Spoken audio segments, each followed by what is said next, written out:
welcome to another live episode of Automation Ladies. Was that a bad echo? I think I'm okay. Yes, so today we are live with Ashley Ash, robot technician and multitude of other things, one of our favorite types of people to talk to. And I unfortunately had to reschedule her last minute earlier this year, so super happy to have her on. It's been too long. Just a little bit of housekeeping personal notes. If you're, an Automation Ladies community member and you know who the heck I am and what we're doing, I've been traveling, the last 3 weeks out of 4 weeks.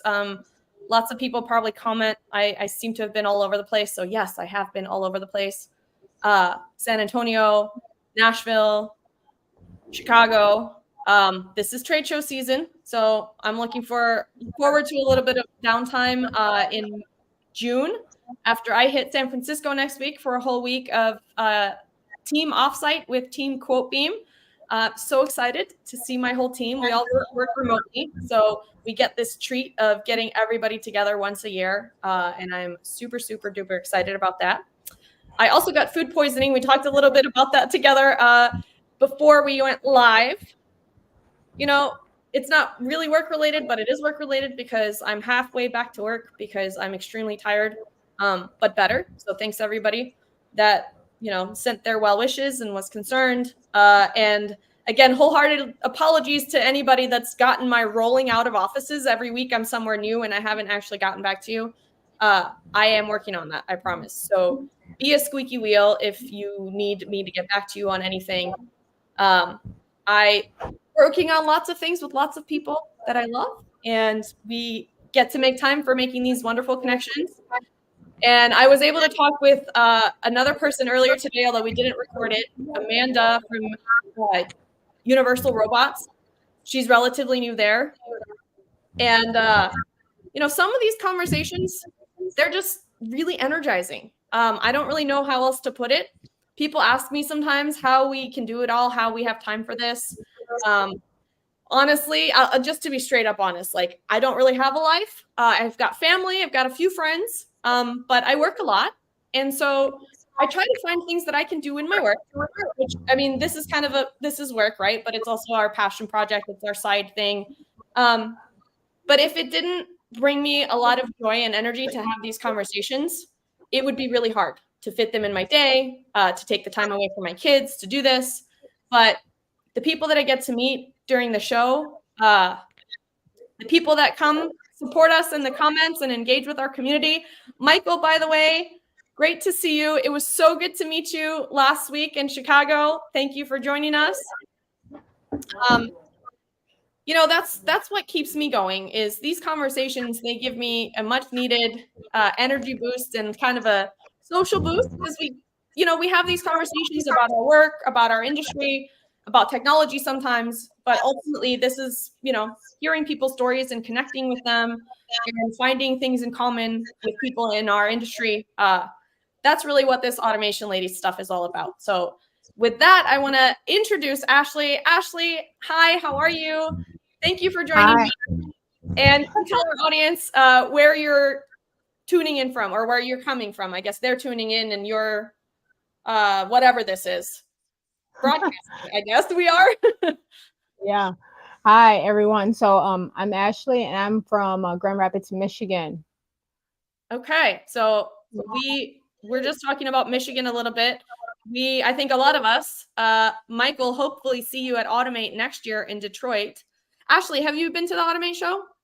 I have not, but I wanted to go a couple years ago back because I saw that and I was like, oh, that's like a dream. Like, I love all those robots. Like, oh, man. I've worked with just about all of them, Fanuc, ABB, KUKA, Motorman, and a few of the collaborative robots too. So, man, I just think those things are so cool. Yes, and there are so many more cobots now at the show. Mm-hmm. Like I think some of our friends counted at least 40 something different ones now. It's crazy. Yeah. And you are being one of the OGs is now making a great, I don't want to say pivot, but they're really investing in community now. because you can copy a product, but you can't copy a community. And they are the original pioneers of the co-op, and they have an extremely engaged, following of people that use their products. And I think that, there are copycats all over the place at this point. They're not novel. You can build a cobot, right? There are cheaper cobots to be had, but I think a lot of it comes down to not just, what's the cheapest product that you can use or get, but what's the total, cost of ownership and community and the value you get and the ability to have technicians work on your stuff and, training, repair, maintenance, application support, integration, all of these things, speak to whether or not you want to use a product and work with the company versus just, okay, what's the price of the robot, right? Yep. Yeah. So here's my commitment to you. If you make the time next year to automate, Automation Ladies will sponsor anything you need to make sure that you get there. Oh, okay. Awesome.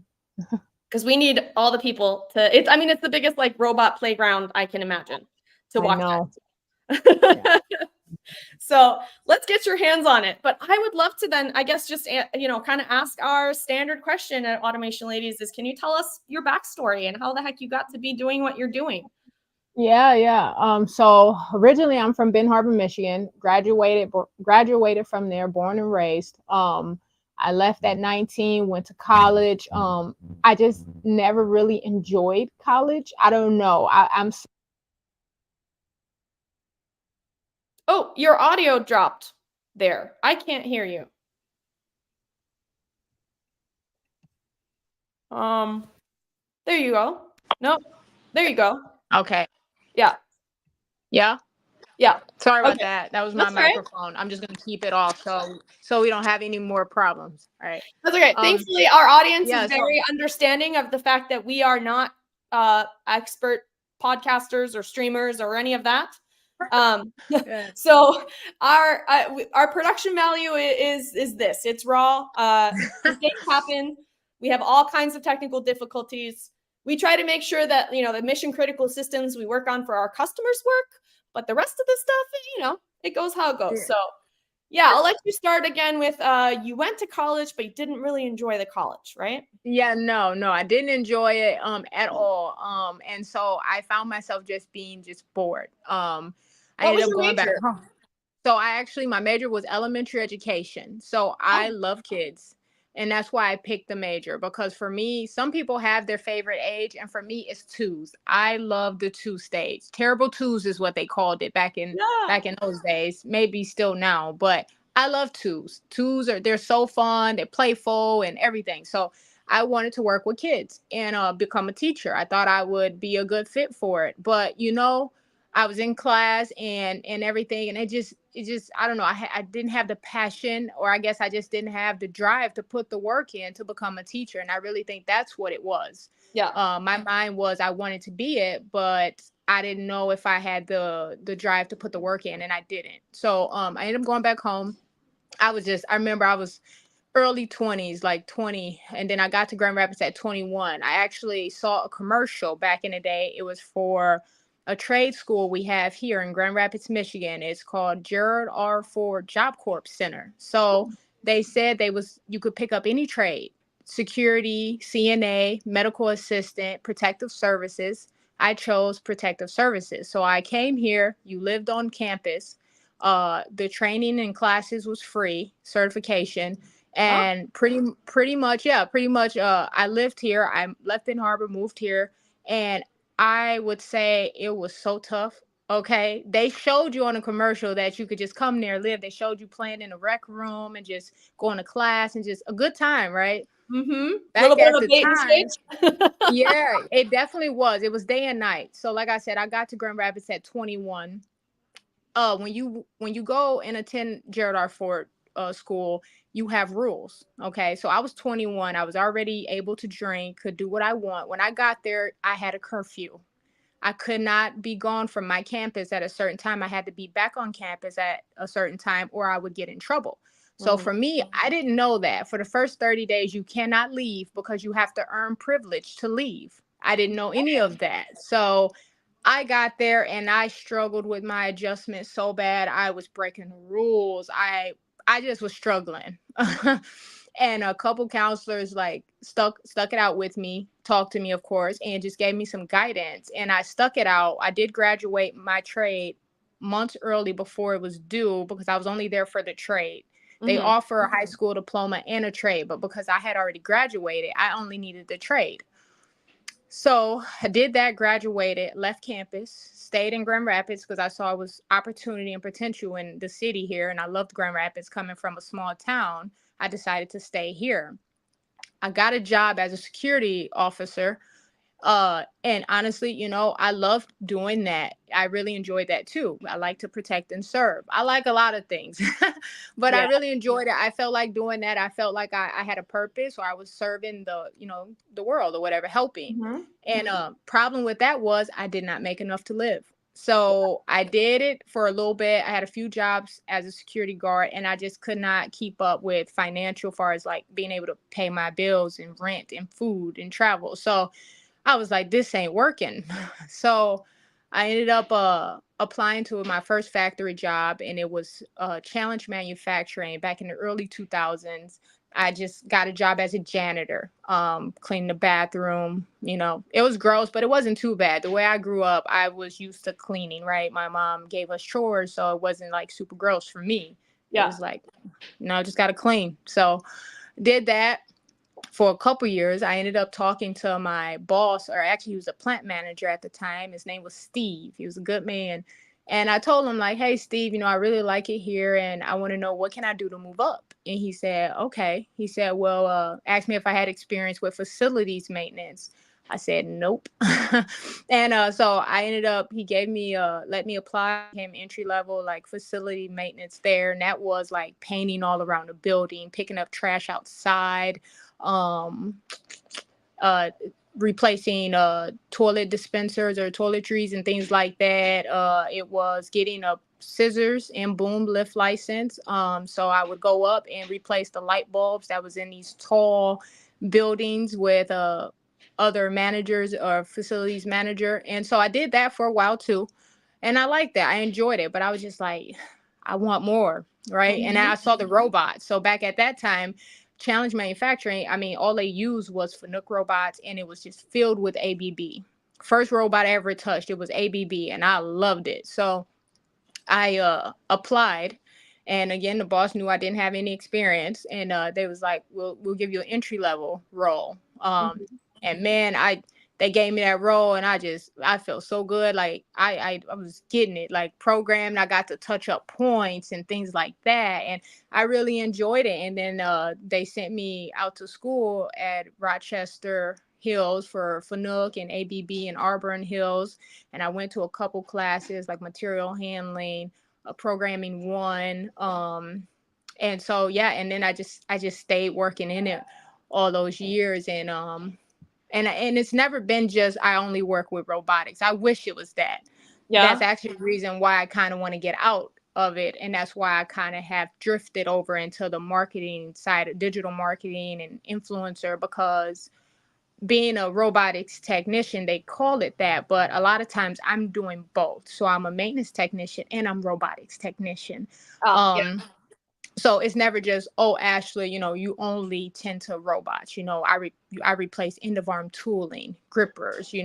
Some robots need synchronization routines done, editing the program, and sometimes I've worked at companies that they all their equipment is contracted. So Oh, technicians can't even modify the position. We can't edit the program. We can't do anything without permission from the people who own it. And so, okay. Like the rent a robot or robot as a service model, right? yep, yep. What are your And thoughts on so, that from an end user perspective? um, for me, I think it's such a waste. And the reason why I say that is because currently right now, right? So our equipment is contracted. Okay. None of the technicians are allowed to change or edit anything. So when the robot goes down, we have to call Lily to come in. That's money, Yeah. right? That's money for them to come back in there, fix the program, change the program or whatever. Sometimes the robots are stuck in loops they have to come up, right? So that's hours, that's money. But if you train your technicians that's on the floor to do all the same stuff, then let them. And it's a way you can monitor it. So that way, new technicians, for example, if they have no experience, first off, train them. But if you use a studio, for example, ABB studio, Fanuc doesn't really have a studio. They kind of do, but they kind of have division, right? It's not completely like ABB, but you can go in there and you can make admin. You can give permission. You can give them how much access they need, grant them certain access. So that way you can, I mean, most manufacturing companies, I feel like they don't want the robots to crash, right? Okay. It's going to happen. It's going to happen. You know, a robot enough if you haven't crashed one at least once or hit a singularity or whatever. Exactly. And sometimes, the robots just do completely different things. Like last week, I sent a video to my boss.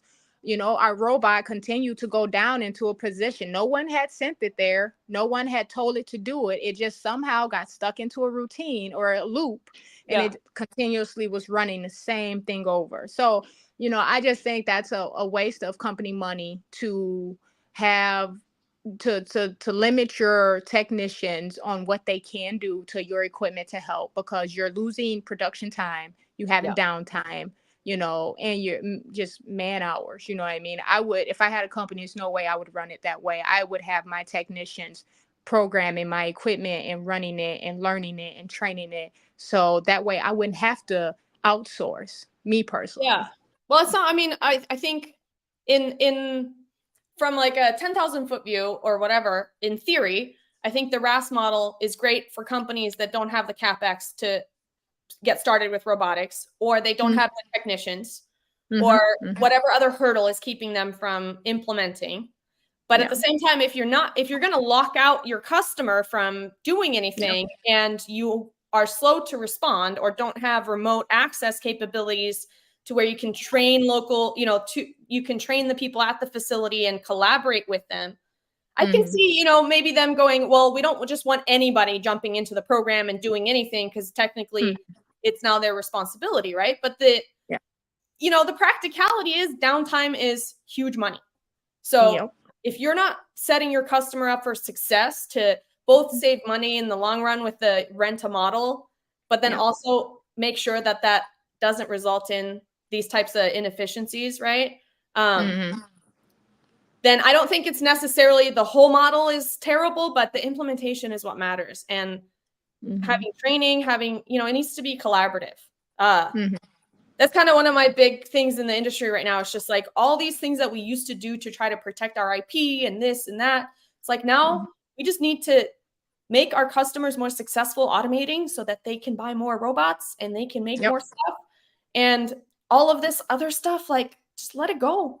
Make your money by selling more robots instead of making your money by making someone wait on your service technicians, which is probably not a big profit center for you anyway, if you're, doing the right thing. Man, that drives me nuts. Thank you for sharing that. Sorry to interrupt your story, but that struck a chord with me. No, that's fine. And I want to just throw up before I let you get back into it. Few of we have some of our community joining in here. David Turner earlier kindly commented, no worries about the technical stuff. Just keep on rolling. That's how we roll. Steve Kenny, he's in the machine vision lights world, works with, I'm sure, a lot of robot applications.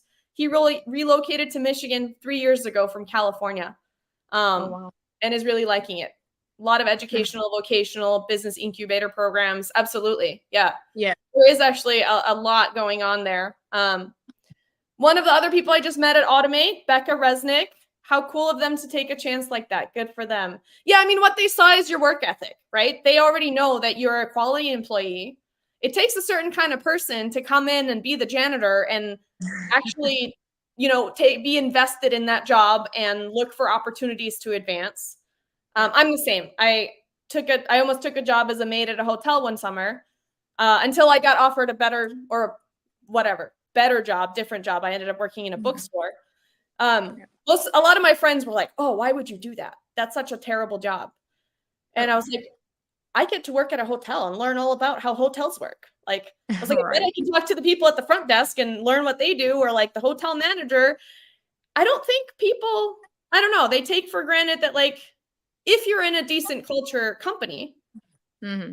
and thankfully, if they're actually hiring the janitors directly as W-2s instead of doing the stupid stuff that we do here in corporate America, which is contract it all out Yep. and try to save a buck, and then Mhm. you're not even on the same team.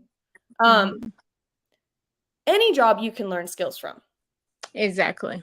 And you can Yep. learn the industry. We need more of those stories still, because I feel like we hear that, like, the CEO of GM started on the plant floor. And those of Mhm. us that graduated like in your time, it's very hard to see those upward mobility opportunities like that, because there's been so many things changed that don't make it as easy necessarily, Mhm. or as straightforward to like start at the bottom of a company and stay. But Mhm. it takes a certain, like you said, your plant manager was a good guy, right? He understood that, hey, getting a quality person that I can rely on to come in and do the job and learn and get better, that's Mhm. way more valuable than somebody with a shiny resume that isn't going to be part of the team, isn't going to show up on time, isn't going to add, to the company culture and mission long term. So yeah, Mhm. kudos to that plant manager. And kudos to you, honestly. There's also a lot of people that would say like, oh, that job is beneath me or whatever. When ultimately, like, we need all the jobs done. Mhm. All of them have value. Yes. But the ability to be able to learn from one job and then transfer those skills and then up your skills, I mean, Mhm. yeah, it's pretty cool. And I think robotics is one of those places where I know lots of people that have successful robotics programming careers or integration or whatever that started out, with not a formal degree in it. It is Mhm. something you can learn with different trainings, teach yourself, right? Yeah. Uh, David Turner says training, training, training, training. Yes. That's right. He's providing robotic welding cells now Uh, down in Kentucky. oh, I nice. saw him in Tennessee recently, so I was thinking Nashville, but he's in Kentucky. But yeah, you have to, your customer has to know what to do with their stuff. And Mhm. to just expect them to call you unless you are extremely responsive and, like close by, whatever. No, you shouldn't leave your people helpless. Um, Yep. yeah, so thanks everybody that's chiming in. Well, I'll try to bring up more comments later, but this is one of my favorite things about this community. Thank you for joining and engaging, you guys. Even if we don't have a huge audience today, this is what I love, people actually connecting, hearing the stories, making those, connections. We all learn from each other. Oh, Becca also did a stint as a janitor. Uh, Very cool. It can be surprisingly fun if you make it that. Honestly, I think any job can be surprisingly fun if you have the mindset to make it that way, right? Oh, yeah. Yeah. And to, like, you can compete with yourself every day to make something easier to do or more efficient or improve a process. I think even if you are the janitor, right? If you're at an organization that actually wants to listen. Yeah. So, okay, march on. You started doing all these things. You do maintenance and robot technician. Mhm. For me, I would be like, ooh, I want to do more than one thing because I get super bored doing one specific thing. Yeah. But everybody's different. So Yeah. what's No, go ahead. Sorry. no, I was gonna say, like, you were saying that that's kind of how you got started in some of the other stuff. So just keep Yeah. going. There's a lot Okay. here I want to hear. All right. Yeah, yeah. So that's how I got started. And I love it. I really do. I enjoy it. The thing is about me, like I said, I don't know if it's because I'm only 33. I don't know. Maybe this will change as I creep in age. But for me, I feel like I want to learn more. So I think for me, that's why I've kind of drifted off into doing like my marketing, my Amazon influencer, because I'm an influencer for Amazon and also another e-commerce platform called Flip. Okay. Right. And the reason why that all started because I actually was never into social media. I was very camera shy. I really did not be on platforms like that. But what changed was in my spare time last year, I actually applied to be in the Inc magazine competition 2023. I did not win. But it was my first year trying, and Yeah. I applied to that competition because it's a tattoo shop. It's a tattoo competition, right? I have like 50 tattoos. And so I was like, this is a way I could showcase my tattoos. And so I had a lot of fun with it. I am not someone that dolls myself up in makeup and things like that. So I thought it was also a little bit a way to come out of my skin and not be as shy. Mhm. I kept it classy, but I made it up to quarterfinals and then I got eliminated. But doing that, that's what got me into social media. So I was promoting myself by doing new photos and adding albums every single week because every week was elimination. Ah. And that's kind of what got me started and grew a little bit of a following and things like that. So I actually just happened to slip into Amazon influencer because I actually saw an ad saying you can apply to be an influencer. And I was like, and I read what I had to do, and I was like, okay, that sounds easy. Maybe I'll try social media too, like on the side, right? Because I work 12 hours a day at West Pharmaceutical. So I do my influencer and my marketing on my days off and in my spare time. And so I applied and I got in. And I was like, okay, I didn't have a huge following. I was like, so I actually didn't think I was going to get in, but I did. And I've been doing it now for about a year and a flip. And, I love it. I'm very techie. So Yeah. obviously with robotics, right? You would think. Yeah.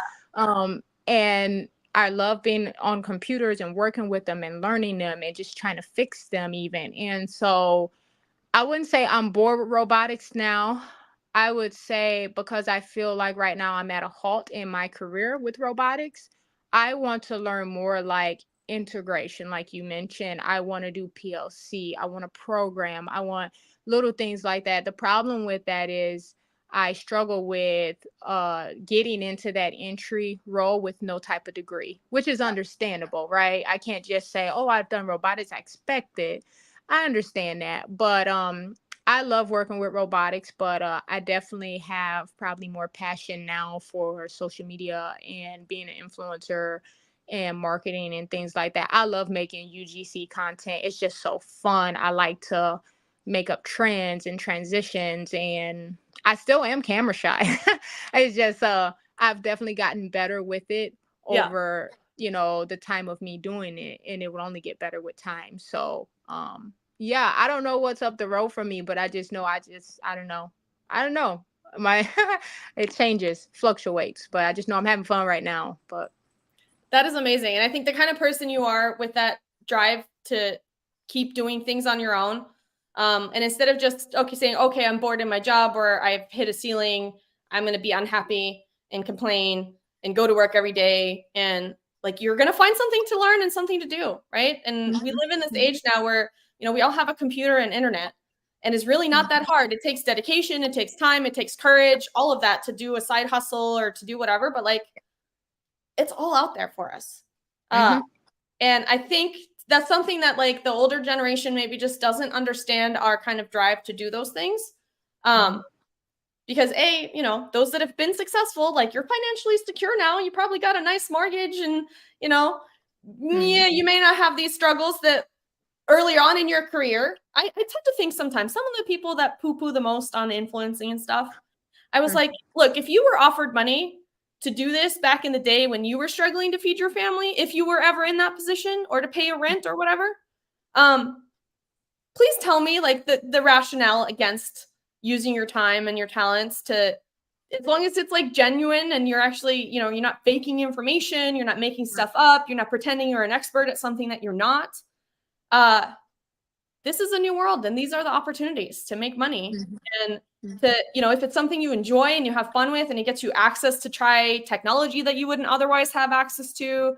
I mean, I would love to thoughtfully have a conversation with anyone that thinks of the word influencer purely as a negative term, to have a thoughtful discussion about what that really means and the reasons why you think that that's something to look down upon. mm-hmm, And I'll say that as myself, I found myself kind of an accidental influencer in a way. I didn't apply for any programs. I don't, have an official way that I make money with it on the side or anything. But like this, basically having a show, putting myself out there, making content, that is essentially what creates an influencer because people yep, will watch your stuff, right?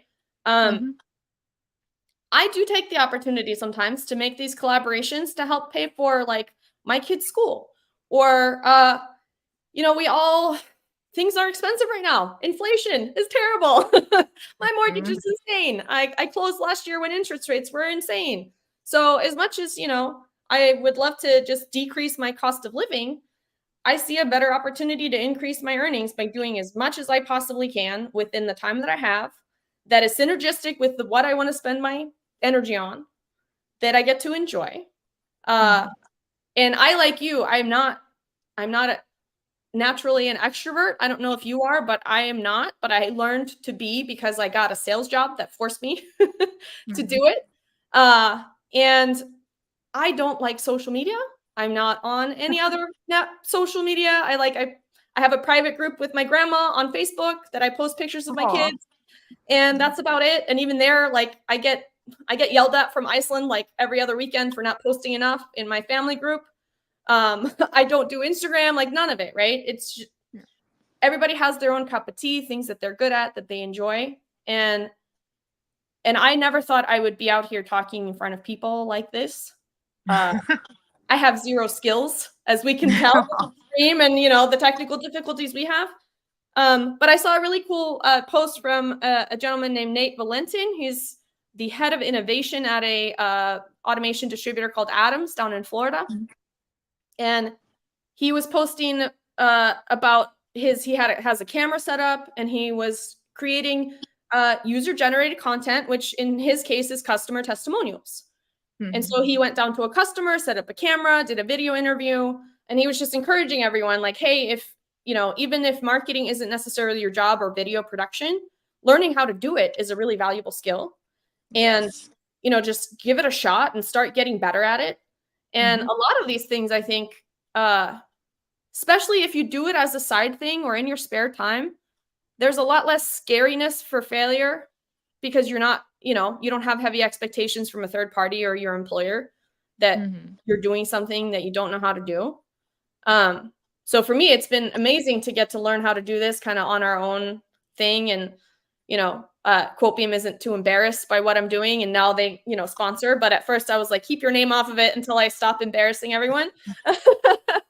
But yeah, I will take up the mantle for anybody that wants to shit on influencers without context and without, real. If you can really understand people's stories and why they do things, then tell me with your hard heart why you think that we're all, doing something ridiculous. Yeah, it's a lot of work to be an influencer. I would say that when I first thought of even doing it, already my mind was telling me, Ashley, no one wants to listen to you. It's a waste of your time. I just didn't have the confidence in that, like the way I did with robotics. So for anybody who thinks being an influencer is just a joke or not serious, I tell you right now, you have to put work. If I don't make time to make these UGC contents, I make no money. You have to edit.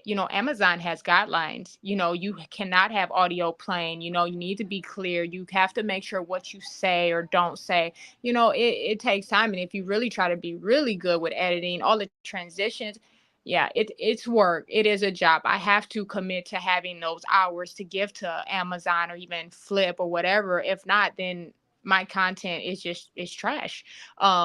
And I'm still learning. Like, I had to teach myself to edit, and I'm still learning. It's like, in my mind, YouTube University, it taught me a lot. Taught me how to replace my head bulb light to my car, like tells me things about my car when I don't know. I rather try to figure it out first before I take it to a dealership. And I just don't trust it. So I have to sound like I know a little bit about automotive. Oh yeah, because I don't know if it's the woman thing or just every time I walk into an auto shop, I think the first time it happened that was so blatant was just a tire shop. I went to go get my tires rotated. And then I come back and the guy's like, hey, do you know anything about brakes? And I was like, no, not really. He's like, well, I got to show you this. These are really bad. You need all new pads and all new rotors. Yeah. I was like, oh man, I had no idea that was that bad. And I was like, let me just call my boyfriend first. Yeah. And then he's like, what? No, totally. Like, and then I learned too. I was like, you have to know a little bit about what people are selling you so that you know when you're being BS'd. And unfortunately, you know, and I've learned this a lot about a lot of other professions. Like, things just seem super intimidating. If you know a little bit about it, it like takes all of that like magic veil away. And then you realize that, you know, most things are just as easy or hard to learn as everything else. It's people that put more time into knowing that niche that will know more than you. And it seems like magic until you know enough to realize how much you don't know. And then you start to value what other people know so much more. I'll give lawyers one example. I learned how to do a lot of legal paperwork last summer, and it was really, really intimidating at first until I learned that, you know, compared to the engineering stuff I do, writing white papers, like it's really nothing. It's just a lot of jargon and formatting things a certain way and understanding like language that doesn't seem to make sense. But once you know, break it down into its parts, like now I'm not, I can fill out any kind of legal paperwork or read these like multi-page things, whatever. I don't have the time to become an expert at it. I have no interest in being a lawyer, but I think really all of us are capable of doing anything. Our brains are completely elastic, right? We have different ways that we learn and, you know, things like that. But so, you know, some things probably come easier to us than others. But I think, like to your point earlier, it just takes you having enough of an interest and a passion to be willing to put in the work. To get good at something.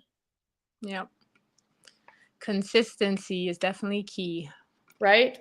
And that's something I've, you know, learned I don't know what to say the hard way, but with Automation Ladies, the consistency is what is necessary. Whether or not there's 5 people in the audience or 300, I need to show up, do the stream, try to get better at it every time. I want to give a huge shout out to all of our sponsors and people that have partnered with us, because I am not, you know, I don't have like the clean videos that would fit the Amazon guidelines.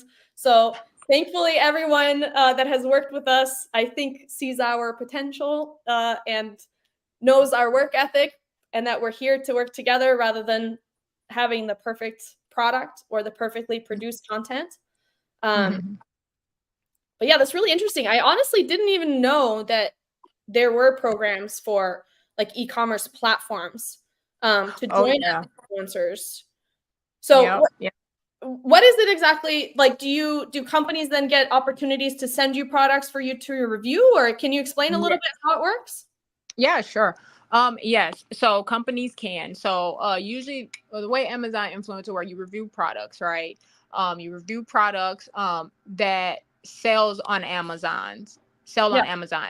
Not that it doesn't matter if you bought it from Amazon or not. Long as it sells on Amazon, you can do a review for it. So when I first started the program, I mean, I went through my whole place and I used a little icon. If you have the app, they have like a camera icon. I scanned everything in my home, 300 and some items. I found that they sold all those items on Amazon. So I did that so I didn't have to spend money out of my pocket. It was a way to like kickstart, get me started. Yeah. And so I remember the first day I woke up, checked my analytics, looked at my dashboard. It said, I made 53 cents. When I tell you I was excited, I was excited. I didn't care if it would have been 5 cents, 1 cent. I am someone that always have wanted to have a side hustle. I didn't care what the side hustle was.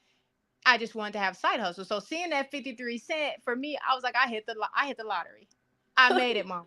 Like I was excited because it was just something that I was like, it works. You know, that's all I needed. It works. And so after that, I mean, I started hitting it hard. I was going to my friends' places. I said, can I come over there? I want to like scan your house. Let me do some reviews, you know? And I did. And so, you know, I got my reviews up to like close to 800 now of products that I review for Amazon. And you do those reviews and then Amazon automatically, you'll either get placed in the bottom carousel or the right side carousel. Now you can get bumped anytime. It really doesn't matter. My best advice, pick a product that's not saturated.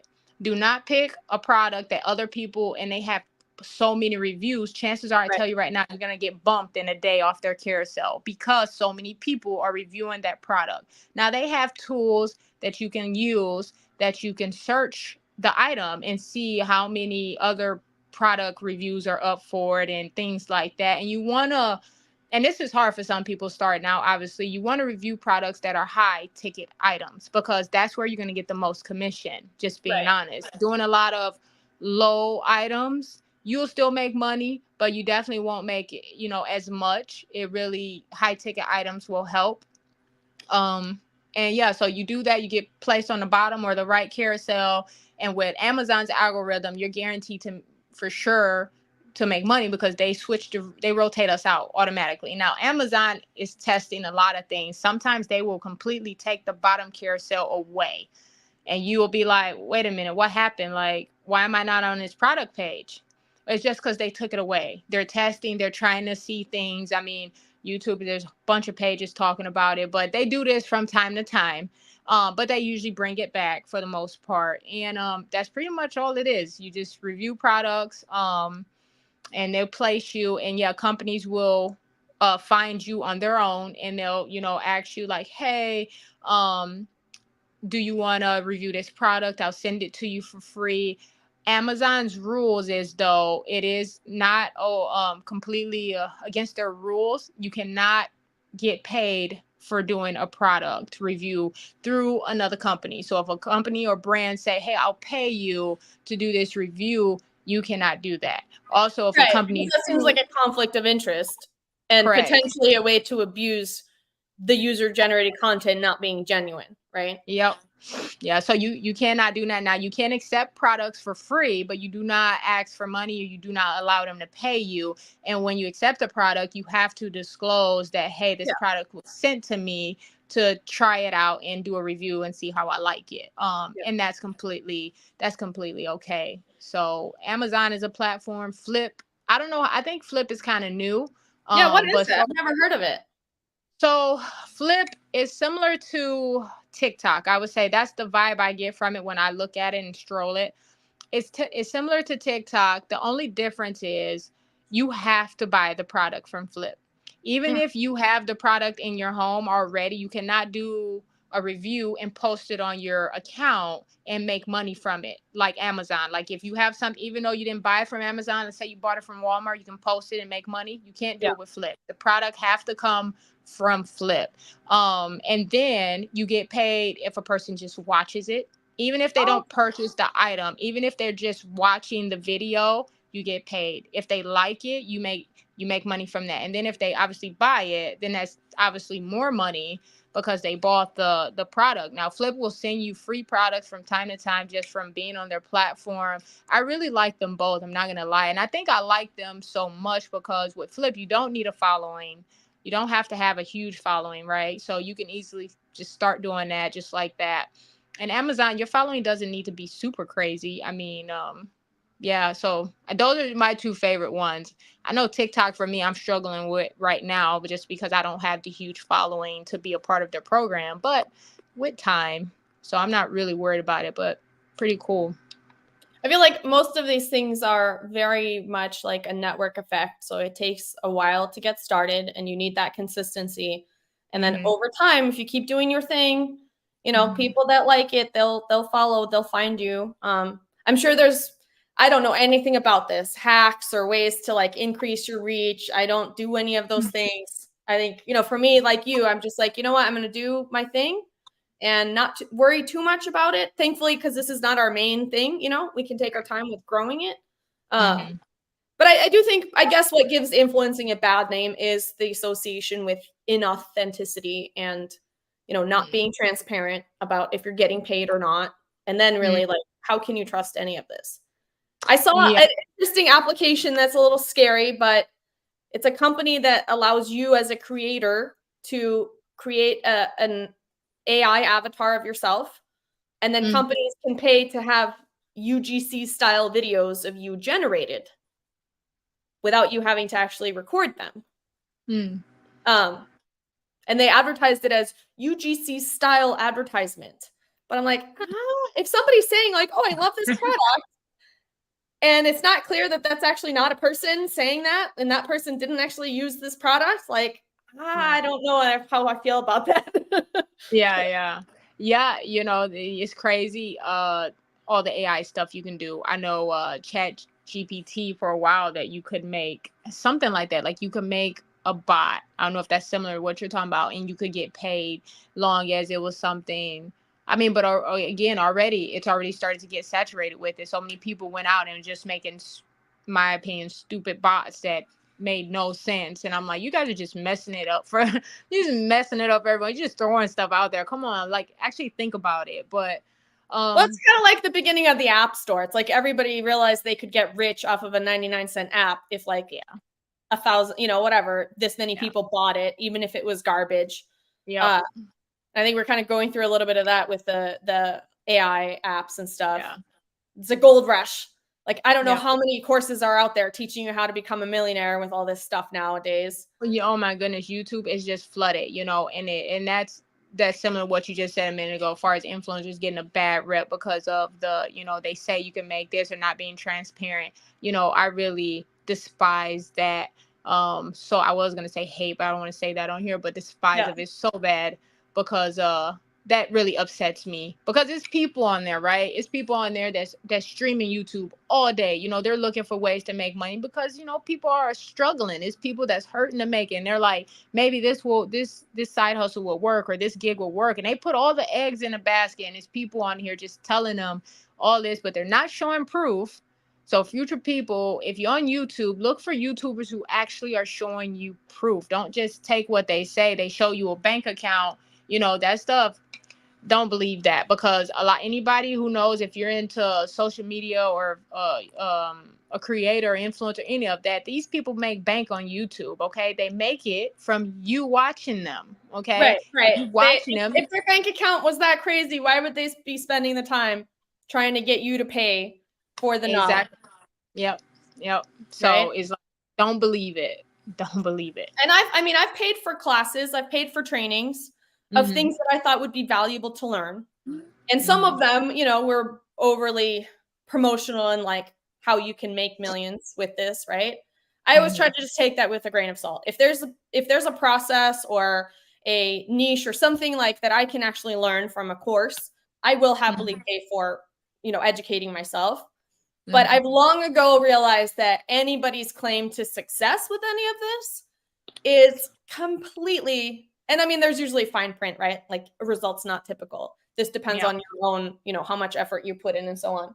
But so much of people's success is not just about their effort, but it's also about the timing, some luck, right? It was that competition that really got you out into social media. If you hadn't done that, you probably wouldn't have ventured into this, right? No.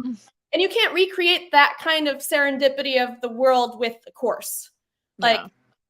And so people ask me sometimes for advice, like, oh, I want to, do what you guys do, or how should I make more content? And I'm like, I just do you, man. Like, cause you doing what I do, it would never work for you. Not because not because you're bad at it. It's just like, I can't even tell you, I just do me. Right.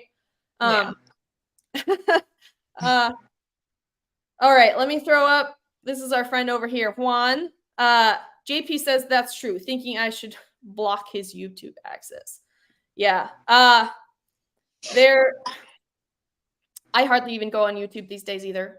We stream YouTube. I don't think anybody watches them because I don't know how to optimize anything for the search algorithms, or I don't do any editing of video. We did an amazing collaboration with a company called Harding at Automate last week. They are a connector manufacturer. So oftentimes the connectors are pre-built into products, so it's not Harding name everywhere. Or, it's kind of an afterthought for people when they do systems integration or this or that. But they have such a great team. They're looking to build more community, get just more awareness of connectors. Connectors are not that exciting to most people, but people that know everything about connectors and how to help you with them and how to integrate them, those people excite me to talk to. So we did this series of interviews in their booth during Automate. And we just had a meeting. Again, I will thank them for their patience because I've been sick, but on how we're going to distribute this content now, because we recorded a bunch of cool stuff.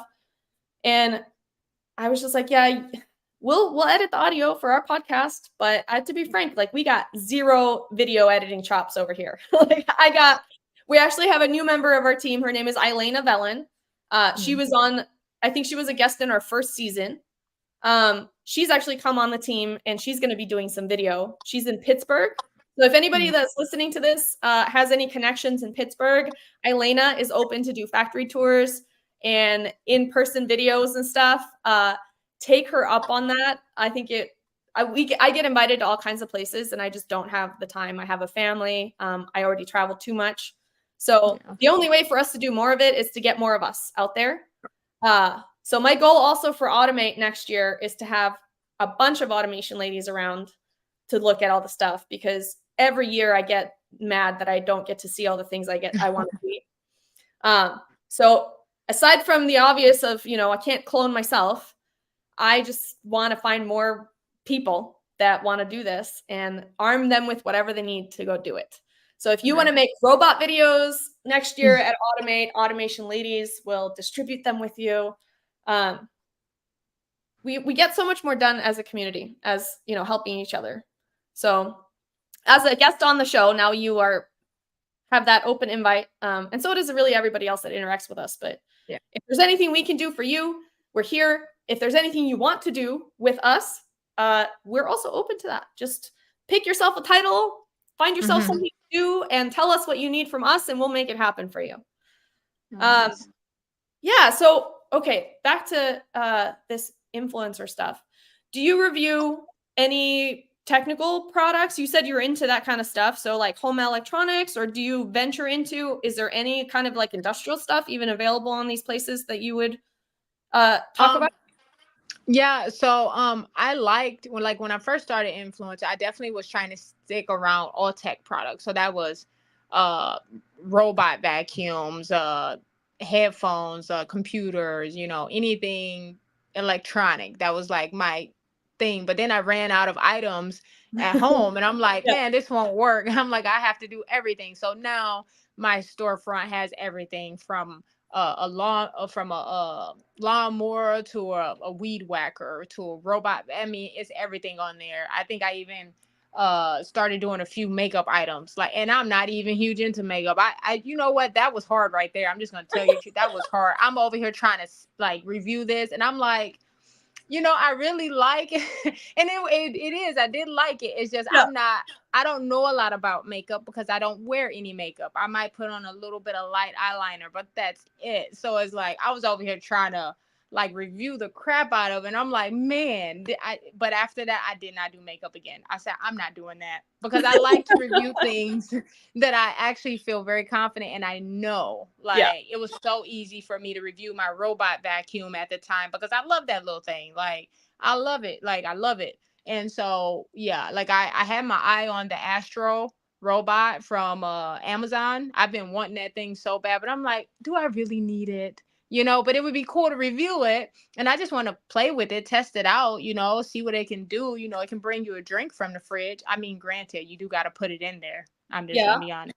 Yeah. You got to put it in the little cup holder and she'll just roll it back to you. I'm like, that's pretty cool, So, that I do all the products because I run out of things. If I try to stick to just one niche, I run out.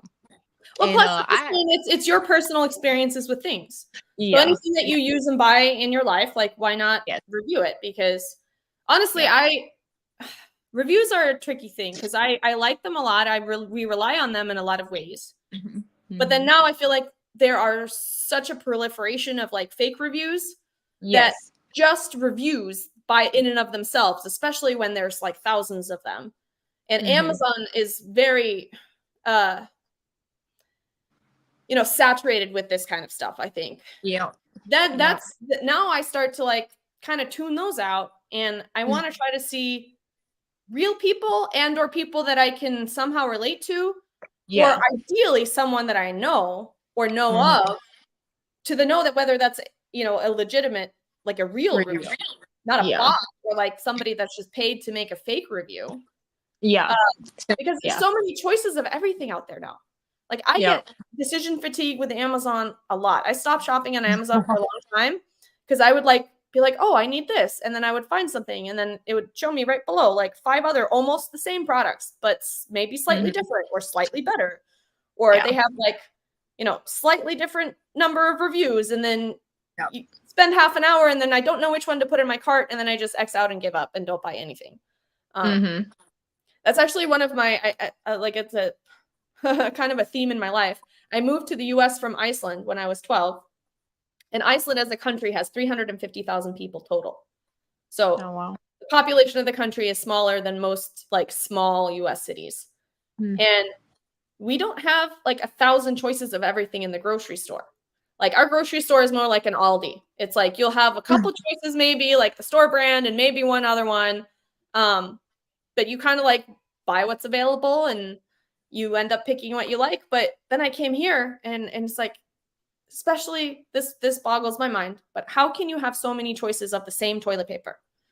Like not only is it you pick a brand and then you pick the style within the brand, and then it's like, how many rolls do you want? How big are the rolls? Are they double? Are they triple? Are they like, I don't know why there have to be too many choices. But that's where like, just, okay. I think especially people our age, the only shortcut I know is to ask a friend or go with something that's been recommended. I mean, shoot, like reading, I love reading books. Nowadays, unless somebody recommends a book to me, like I'm very unlikely to just pick one up and like see if it's good. Because there's just way too many things to do, way too many choices for everything. And that personal connection, I mean, I guess that's what people have been doing in referral networks and, kind of locally in these small groups forever. But now, we're all interspersed. We work remotely. We moved to different cities where we don't know anyone. At least that's kind of what, my life's been like the last few years. So I place a huge emphasis on being able to reach out to my network and ask them. I actually posted, and we didn't know each other then. So this was like 2 years ago, maybe, when I first got this house. It's the biggest house I've ever had. And it's got tile floors in the entire downstairs. And I wanted to get a vacuum robot. But again, like so many choices. I didn't know what was going to work. My husband's actually took on the task because I just, like I said, I had decision fatigue and got nothing. I kept mopping manually. And then finally, my husband tried one and we bought it. We have, I guess, some sort of plan with Best Buy where we can like have extended return times, even if you use something. So he's like, I'll use this one and try it. And we tried it out for like 30 days. And he's like, nope, didn't like it. So now we have a different one that's under trial right now. I should really go tell him to make reviews for these on Amazon. You could spend the time to evaluate them. Steve says, I don't actually read positive reviews anymore when researching your product. For granted that they should exist, I read only the low star reviews and then analyze whether any of those reasons would apply to me. Much more valuable approach. No one fakes negative reviews. I think that's kind of a good point.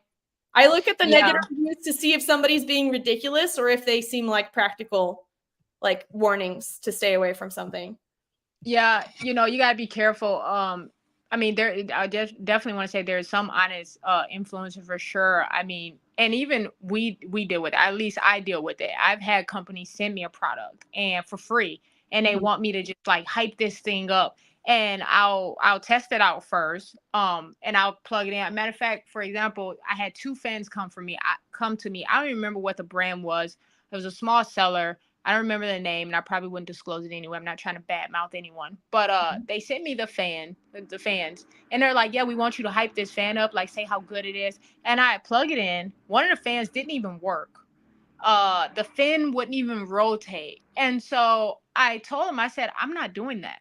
I said, I'm not going to lie. I said, you sent me the product. I will do a review of unboxing it. I said, but I am not going to hype this thing up saying like, this is super good. It's fully charged. It holds a power. Or I said, I'm not doing that. Like, I will so happily, easily send your product back. Like most of the time, the products I even get that's free, it's products that I haven't bought because I just don't use them. I mean, I don't know. So, it's not going to bother me to send you the product back. Like, so we deal with that too. Now, I don't know how some influencers handle it, but I know if it's a crappy product and you send it to me, I'm not going to hype your product up, or I even tell you I'll send it back. Like, I don't care at all. Like, I mean, me personally, I feel like Amazon influencer pay scale is so up and down. I'm not planning to get rich off of it. You know, if I can make some side money a little bit, kudos, it's fine, but it's not, I'm not betting my whole life on it. So for me to lose a review or something like that because I can't post it, or I can't make it because your product is crap, then I'll just send it back. It's not worth it to me because I don't want to get kicked. I don't want to get kicked out of the program. And you can definitely get kicked out of the program too for doing things like, I mean, if I would assume if they know you're lying, eventually they might kick you out or somehow, some way. They can tell. I don't know. Amazon ain't stupid. Whoever's behind their TVs or they're monitoring those videos, like they can tell, you know, if you oversaturate something. I don't know, because they will reject your videos if they see something they don't like. So they definitely are. I don't know, I think they're pretty good as far as the way they watch to an That's extent. good. I'm glad there's some thought, or that they're at least trying to like, maybe it's the videos that they're cracking down on more than like the written reviews, or I don't know. Yeah. But yeah, this is an evolving space. And I think just like anything, you put your time and money into learning how to do something, you build something, you also can't rely on the tech platform to keep you alive, because any one of these platforms can change the algorithm. They can kick you off. They can do whatever they want, right? And they own your audience if all you do is, is just on there. The other thing I think, if you do it full time, then you run the risk of being so in a bad spot that you have to start being inauthentic because you need the money. And so people ask me sometimes if my end goal is to quit my job and be an influencer. I'm like, absolutely not. I cannot imagine that being fun in any way.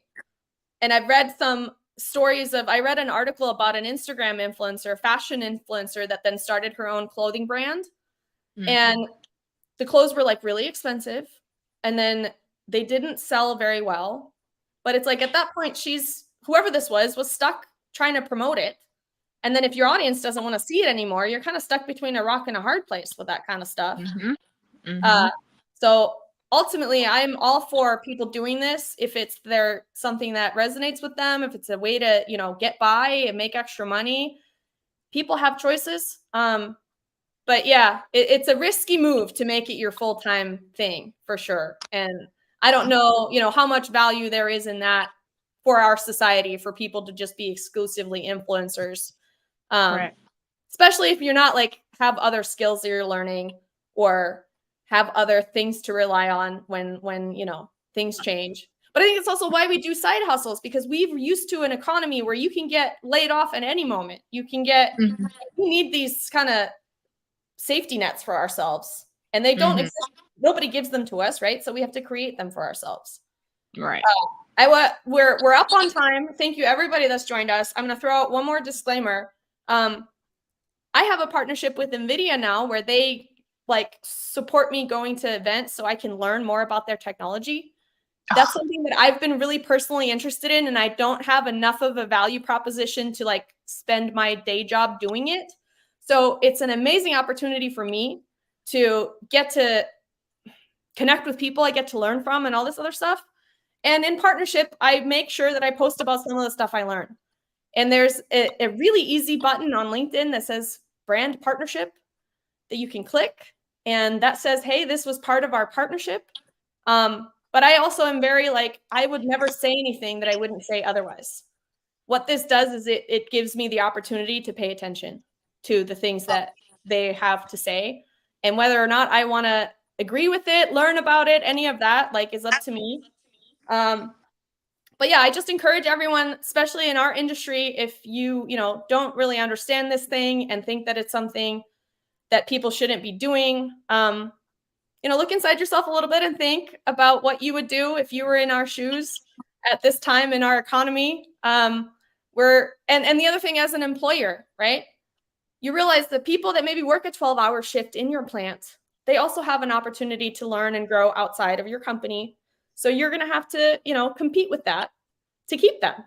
So provide them with opportunities to learn, to train, to grow in their careers. Make sure that your workplace is a good place to work, that they want to come and spend those 12 hours or 10 hours or whatever at your plant, instead of spending their time building their own thing, whether that be influencing or e-commerce or, you know, some other thing that you can do with your cell phone now. And, you know, just grit and hard work and YouTube University. I also proudly fixed my garbage disposal watching a YouTube video after my boyfriend, who now husband, was like, just call the maintenance. I'm like, no, I can figure this out. Some things require a professional, yes. Don't YouTube University like being an electrician. But other things, you know, we're capable of learning. And I want to just give a shout out to all the creators out there that spend their time sharing what they're learning, sharing what they're doing. You don't have to be an expert to be able to positively influence someone else. And I think if you're just honest about your level of expertise or your level of learning, then everything that you share that's genuine can be valuable to someone. Ashley, that was way too much talking on my part. Sorry. You got me excited. I'll ask my last question here, and thank you to everybody that was bearing with us with this going a little long. And thank you, Laura. When you listen to this, feel free to cut some of my talking out of this conversation for the podcast.